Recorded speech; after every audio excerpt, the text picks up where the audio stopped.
7 cops, tasers, a crashed car on a Florida highway, and that is Falcons rookie James Pearce Jr. face down on the pavement, the same guy with 11.5 sacks this season. But this was not about football. This was about his ex-girlfriend, a police chase, and a knife. This footage just broke the internet, and everyone is talking about it. The viral video that changed everything.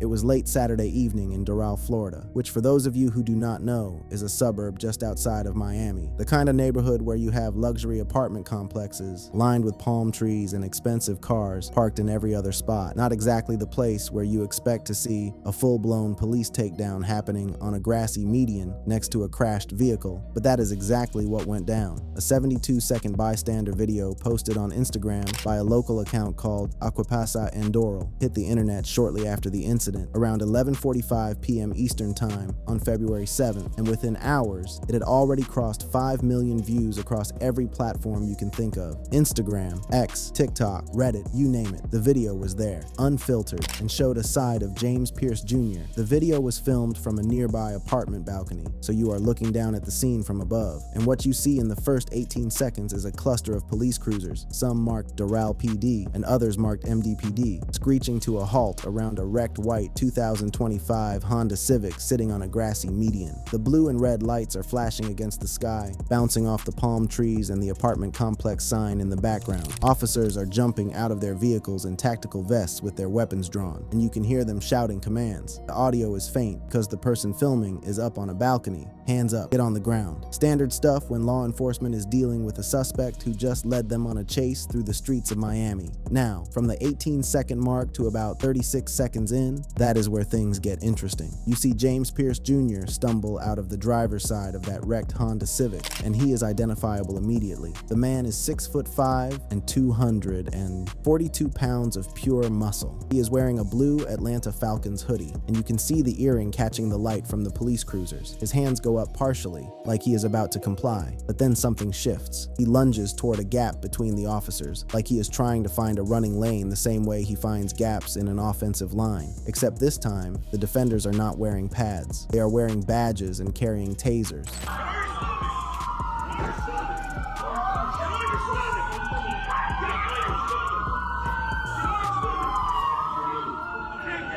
From 36 seconds to 54 seconds, absolute chaos. Pearce shoves one officer and tries to bolt on foot. And look, this is a man who ran a sub 4.640 yard dash at the NFL Combine, so you would think he might actually get somewhere. But when you have 6 to 7 cops converging on you from every direction, speed does not matter. They swarm him. They tackle him to the pavement. He is thrashing around, kicking, yelling things like, "Get off me," while the officers try to pin him down. And then you see it, the unmistakable spark of a taser being deployed. One officer fires, and that is what finally slows him down enough for them to get him face down, cuffs on, and dragged over to the back of a patrol car. Oh my goodness. The last few seconds of the video show Pearce being loaded into that patrol car as backup units arrive on the scene. You can hear bystanders in the background murmuring in Spanish, and the crowd noise starts building as more people realize what they are watching. And what they were watching was the complete and total unraveling of a man who just months ago was one of the most exciting young players in the entire National Football League. Now that video alone would have been enough to break the internet, but then a second angle surfaced on X from an account called Air I Pull NFL. This one was shorter, about 34 seconds, but it was filmed from street level, which means you got a much closer look at the takedown. And the detail that confirmed it was 100% James Pearce Jr. was the tattoo, a lion on his right arm, which is well documented in his social media posts and game day photos. There was no denying it. That was him on the ground, being restrained by nearly half a dozen officers on a random Florida highway on a Saturday night. The account A Ghetto Gronk on X summed it up perfectly, posting the footage with the caption that it took 7 police officers to stop James Pearce Jr. No wonder he had all those sacks. And honestly, as dark as the situation is, that observation is not wrong. This is a man built to overpower human beings for a living, and it took a small army of law enforcement to bring him down. The video racked up over 1 million views on its own, and the post from BSO calling him another entitled athlete thinking he is above the law pulled in 38,000 likes within hours. Now let me back up and explain how we got to this point, because James Pearce Jr. did not just wake up on February February 7th and decide to lead police on a chase through Miami. There is a whole story here. There is a relationship, a restraining order, and an incident that took this from a bad night to a potential career-ending catastrophe. But before we get into the woman at the center of all this and the events that led to Pearce showing up uninvited at her doorstep, you need to understand how this chase even started. Because what happened before the cameras started rolling is somehow even more disturbing than what you saw on that viral video. How a power couple became a crime scene. So here's the thing about James Pearce Jr. that a lot of people did not know until this arrest made headlines. The man was not single. Well, technically he was single at the time of the incident, but the woman involved in all of this is someone whose name carries just as much weight in the world of professional sports. Rickea Jackson is a 24-year-old standout guard for the Los Angeles Sparks in the WNBA. She was selected number 2 overall in the 2024 WNBA draft out of the University of Tennessee, which is where she and Pearce actually crossed paths for one season. Jackson hails from Murfreesboro, Tennessee, and averaged 18.2 points per game as a rookie in 2024, making her one of the most exciting young players in women's basketball. So when these two got together, you had a genuine power couple situation. Two elite athletes, both out of Tennessee, both on the rise in their respective leagues, both with massive social media followings. The relationship went public around April of 2025, right around the time Pearce declared for the NFL draft. They started posting couple photos from events like the NFL draft in Green Bay, showed up together at a charity gala, and fans immediately started calling them a power couple because of their shared Tennessee roots and athletic success. Jackson was spotted at Falcons home openers. Pearce was seen courtside at Sparks playoff games, and the two of them shared vacation pictures from Miami and the Bahamas. On paper, it looked like the dream. Two young, successful athletes building something together while their careers took off. But behind the scenes, things were falling apart. According to reports, the relationship soured in September of 2025, just months after Pearce got drafted. Sources close to Jackson cited irreconcilable differences and described Pearce as having an intense personality, which is a polite way of saying the man was difficult to be around. There were unconfirmed rumors of jealousy over Jackson's rising stardom, which, if true, tells you something about the dynamic in that relationship. You have a woman who is thriving in her own career, and instead of supporting her, the man in her life allegedly could not handle the fact that she was getting attention too. After the breakup, things got worse. Pearce allegedly engaged in harassing behavior toward Jackson, which led to her filing a restraining order against him in December of 2025. The details of that restraining order are sealed, but they were referenced in the arrest affidavits, which means whatever was in there was serious enough for a judge to sign off on it. Jackson had a 2-week absence from Sparks games in late 2025 for what the team called personal reasons. And now, in hindsight, people are connecting those dots. A viral post from Edgelocked on X detailed the constant on and off nature of their relationship, describing how Jackson was seen crying at events and how Pearce continued making unwanted social media posts about her even after she publicly declared herself single. That post alone pulled in 18,000 likes, and it painted a picture that nobody wanted to see, but everybody needed to understand. Now fast forward to the night of February 7th, 2026. According to Miami-Dade Police Department records and witness statements, Pearce showed up uninvited at Jackson's luxury apartment complex in Doral, Florida around 10:15 p.m. That alone is a violation of the restraining order, which means the moment he pulled into that parking lot, he was already committing a crime. But it did not stop there. An argument broke out and escalated into physical violence. Prosecutors claim Pearce used a kitchen knife from Jackson's apartment to threaten her and cut her on the arm and torso, inflicting injuries that were described as non-life-threatening but required stitches. Jackson managed to lock herself in a bathroom and dial 911, and the audio from that call leaked on social media. In it, you can hear her voice saying, "My ex is trying to kill me." Those are the words of a woman who believed she was about to die. That is not a minor domestic dispute. That is terror. Pearce fled the scene in a white 2025 Honda Civic, registered in his name. MDPD units responded within minutes and spotted his vehicle on the Dolphin Expressway. What followed was a low-speed chase that people on social media described as GTA style because of the way Pearce was weaving through traffic and ignoring sirens behind him. The pursuit lasted about 8 minutes before he crashed into a guardrail near Northwest 41st Street after swerving to try to avoid spike strips that officers had deployed. No other vehicles were hit, but the crash caused minor property damage to the guardrail and surrounding area. Now, here is where the story diverges slightly, depending on which report you read, because the research documents contain two different versions of the chase. One version from the initial police reports describes Pearce driving a Lamborghini and ramming Jackson's Mercedes multiple times on a highway near Miami International Airport to prevent her from driving to a police station, with the chase reaching speeds over 100 miles per hour before he crashed near Northwest 103rd Avenue and 66th Street. The other version describes the apartment incident with the knife and the Honda Civic chase on the Dolphin Expressway. What both versions agree on is the ending. Pearce crashed. Officers surrounded him. He resisted, and it took a small army to bring him down. After the crash, officers approached the wrecked vehicle with guns drawn. Pearce exited but did not comply. He swung at an officer, which earned him a charge of assault on a law enforcement officer. Body cam footage described in the arrest affidavits shows approximately 7 to 8 officers, including K-9 units, tackling him on the grass median. He was tased once before being handcuffed, sustained minor abrasions, and was treated at the scene before being transported to Turner Guilford Night Correctional Center in Miami-Dade County. The full list of charges filed on February 8th reads like a rap sheet you would not wish on your worst enemy. 2 counts of aggravated battery with a deadly weapon with a domestic violence enhancement, which are felonies punishable by up to 30 years each. Aggravated stalking, a domestic felony carrying up to 5 years. Fleeing and eluding police, a misdemeanor. Assault on a law enforcement officer, a misdemeanor. Reckless driving causing property damage, a misdemeanor. And violation of a restraining order, also a misdemeanor. Bond was set at $150,000, and Pearce posted it early Sunday morning through a family member. He was released with a no-contact order regarding Jackson, and his arraignment is set for February 20th, 2026. Jackson's team issued a statement on February 8th prioritizing her safety and well-being, while Jackson herself has not spoken publicly, and honestly, she does not need to. The 911 call, the restraining order, the sealed documents, and the charges speak loud enough for everyone to hear. But this incident did not happen in a vacuum. The truth is that there were warning signs about James Pearce Jr. going back years, long before he ever put on an NFL jersey. And the story of how those red flags got ignored is something we need to talk about right now. The red flags nobody wanted to see.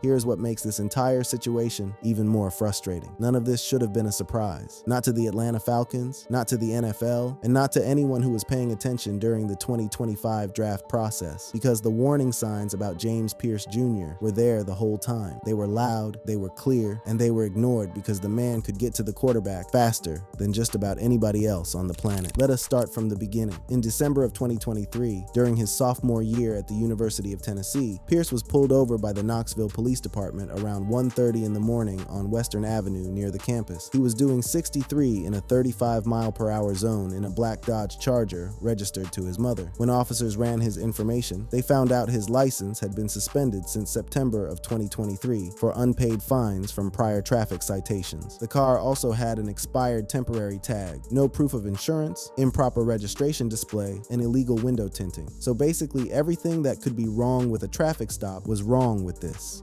Traffic stop. During the stop, Pearce initially gave officers his mother's information instead of his own, which is not exactly the move of someone who is cooperating fully. He then disobeyed multiple commands to exit the vehicle and only complied after being told the car was going to be towed. He was handcuffed, detained briefly, and released on citation. 5 misdemeanor charges were filed: speeding, driving on a suspended license, failure to present proof of insurance, failure to display registration, and improper window tinting. Now, in the grand scheme of things, traffic violations are not the end of the world, and by December 12th of that same year, all charges were dismissed after Pearce paid $500 in court fees and showed up with a valid Tennessee driver's license. Tennessee head coach Josh Heupel told the media Pearce had handled it appropriately and that it would not affect his standing on the team. Case closed, right? Well, not exactly, because while that traffic stop was getting resolved quietly, there was another incident from October of 2023 that carried a lot more weight. Pearce was arrested in Knoxville on charges of aggravated assault, simple possession of marijuana, and unlawful carrying of a weapon after allegedly throwing a 20-pound dumbbell at a group of people, a 20-pound dumbbell at people during an argument. His attorney said he was acting in self-defense, and he was suspended for 2 games, pleaded guilty to a reduced misdemeanor charge of simple assault, and completed anger management and community service. The incident was largely downplayed during draft evaluations, with teams citing his youth and his talent on the field as reasons to look past it. But here is where the draft story gets really telling. Leading up to the 2025 NFL Draft, Pearce was widely projected as a top 10 pick. The man had elite measurables at 6'5", 242 pounds, with a sub 4.640 yard dash. He had 29.5 sacks over his final 3 seasons at Tennessee, including 10 in 2024 that led the entire nation. He was a consensus All-American. On paper, he was a can't-miss prospect, but multiple NFL teams removed him from their draft boards entirely because of off-field concerns. He slid from that projected top 10 spot all the way down to the late first round. Anonymous NFL. Defensive line coaches described him as a first-round talent, but warned that his immaturity was a deal-breaker. One coach told The Athletic's Bruce Feldman that kid is a first-round talent, but the stuff you hear about his maturity scares me. Another coach said teams avoided even discussing him due to coachability questions, noting he could be difficult to coach and lacked consistent drive. ESPN's Jeremy Fowler reported he was a divisive figure, with one NFC executive questioning the Falcons' decision to trade up, saying they gave up a first-rounder for a player with character concerns.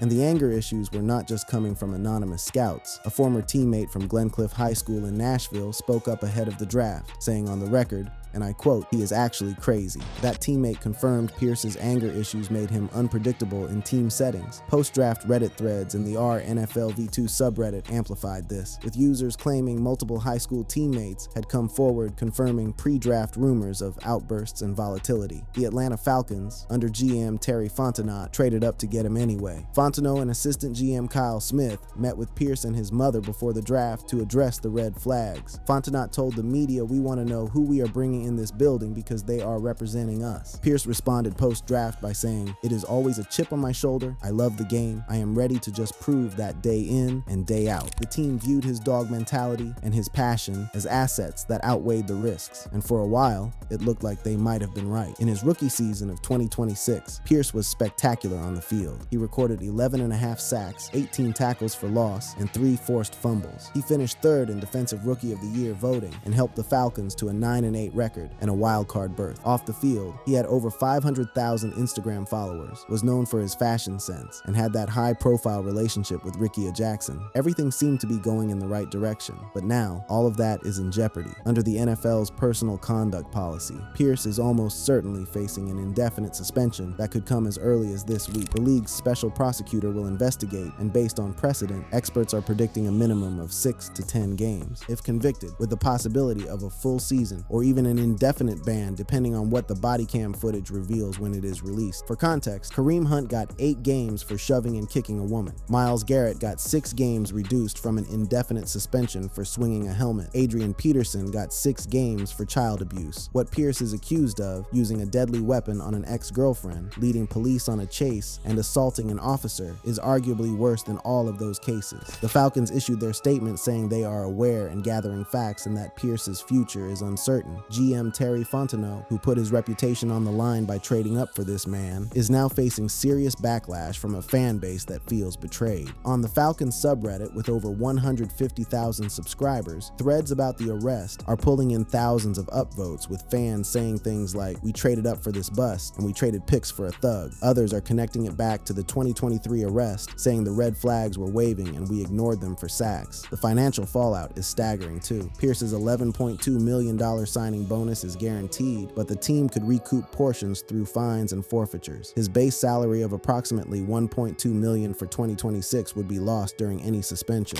Endorsement deals with brands like Nike and Gatorade that came from his rookie year hype are either paused or on the verge of being canceled, which could cost him over $500,000 annually. If convicted on all counts, the maximum sentences imposed consecutively could mean decades in prison, and his $35 million rookie deal would become the most expensive piece of paper in his family's trash can. ESPN's Adam Schefter broke the news at 2 a.m. Eastern Time, and by midday on February 8th, the hashtags Pearce arrest and Falcons drama were trending on X with over 150,000 mentions. The reactions ranged from fury to heartbreak. Ofusball Lieben 96, a Falcons fan on X, said flat out, "I do not want this guy to be any part of the Atlanta Falcons." Chocolate One sent prayers for Jackson, writing assault with a deadly weapon and adding a prayer emoji for Rickea. On Lipstick Alley, a popular forum for black women, threads about the abuse dynamics pulled in over 300 replies, with users calling it a classic red flag pattern and saying Rickea deserves better. They also shared alleged direct messages showing Pearce's jealousy, adding even more fuel to the fire. In the celebrity world, rapper Lil Wayne went on Instagram Live and took a shot at the Falcons, saying they stay cursed and that Pearce fumbled harder than their offensive line. Comedian Kevin Hart joked on his podcast that it went from Rookie of the Year to Rookie Mistake and suggested the NFL needs therapy sessions.